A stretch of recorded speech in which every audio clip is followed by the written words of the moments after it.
એક સરસ મજાનું ગામ હતું. એ ગામમાં જાત જાતના લોકો રહે અને ગામની જીવન જરૂરિયાતની વસ્તુઓ માટે ફરિયાઓ આવે. દિવસ એક ટોપી વાળો ફેરિયો આવ્યો. ટોપી લઈ લ્યો ટોપી, ટોપી લઈ લ્યો ટોપી, રંગેરંગી ટોપી લઈ લ્યો, જાત જાતની ટોપી લઈ લ્યો. કાળા તડકાનો ને તો બહુ થાક લાગ્યો છે. લાવને એક સરસ મજાનું ઝાડ ગોતું અને આરામ કરું.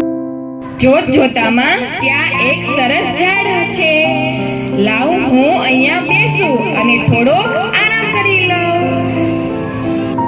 જેવો આડો પડ્યો એટલે તરત જ ઊંઘી ગયો. ઉપર ઝાડ પર બહુ બધા વાંદરા બેઠા બેઠા જોતા હતા. અને ક્યારે ફેરિયો સૂઈ જાય અને અમે બધી ટોપી લઈ લઈએ અને ફેરિયો સૂઈ ગયો. એક પછી એક બધા વાંદરાઓ ટપાટપ ટોપી લેવા માંડ્યા અને પહેરીને પાછા ઝાડ પર ચડી ગયા અને એક બીજાના વખાણ કરવા માંડ્યા. ઘણી વાર થઈ ગઈ, ફેરિયો જાગી ગયો. અરે આ મારી ટોપી ક્યાં ગઈ? મારી ટોપી કોણ લઈ ગયું? ફેરિયો તો ચારે બાજુ જોવા લાગ્યો. તેની નજર ઝાડ પર ગઈ. જોયું ત્યાં વાંદરાઓ બધી ટોપી લઈને મસ્તી કરતા હતા. આ બધા વાંદરાઓ તો મારી ટોપી લઈ ગયા છે.